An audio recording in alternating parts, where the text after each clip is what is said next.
3 जानेवारी रोजी झालेल्या सानपाडा गोळीबार प्रकरणातील शार्प शूटरला पुण्यातील स्थानिक पोलिसांनी मंगळवार दिनांक 14 जानेवारी रोजी अटक केली।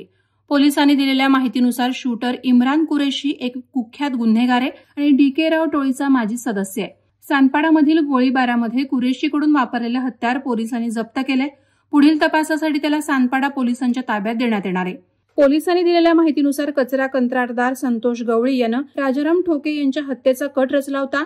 गुन्हे शाखा आणि नवी मुंबई पोलीस अधिकाऱ्यांनी घेतलेल्या शोध मोहिमेनंतर गवळीला देखील पुण्यात पकडण्यात आले।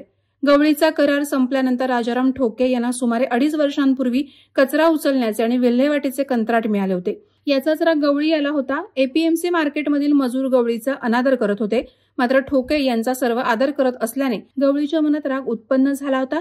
त्यामुळे गवळी यानं कळंबोली येथील रहिवासी इम्रान मुल्ला कुरेशी या शार्प शूटरच्या मदतीनं ठोकेचा खात्मा करण्याचा कट रचला। DK राव गँगचा माजी सदस्य असलेल्या कुरेशीला गोळी घालण्याचं कंत्राट देण्यात आलं होतं।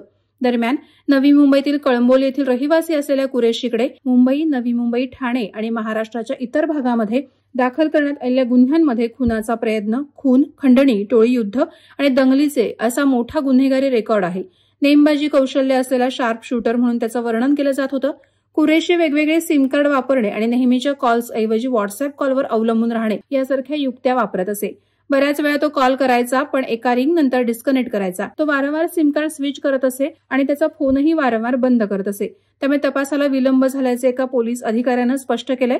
मात्र या घटनेत गोळीबार करणारा मुख्य शार्प शूटर इम्रान कुरेशी आणि हत्येची सुपारी देणारा कचरा कंत्राटदार संतोष गवळी यांचं पितळ उघडं पडलं असून दोघंही जेरबंद झाल्याने अनेकांनी सुटकेचा निश्वास सोडला आहे। वादळवारा लाईव्हसाठी न्यूज ब्युरो, नवी मुंबई। नवी मुंबई व रायगड जिल्ह्यातील ताज्या बातम्या आणि घडामोडींसाठी सबस्क्राईब करा वादळवारा लाईव्ह चॅनल आणि दाबा बेल आयकॉन।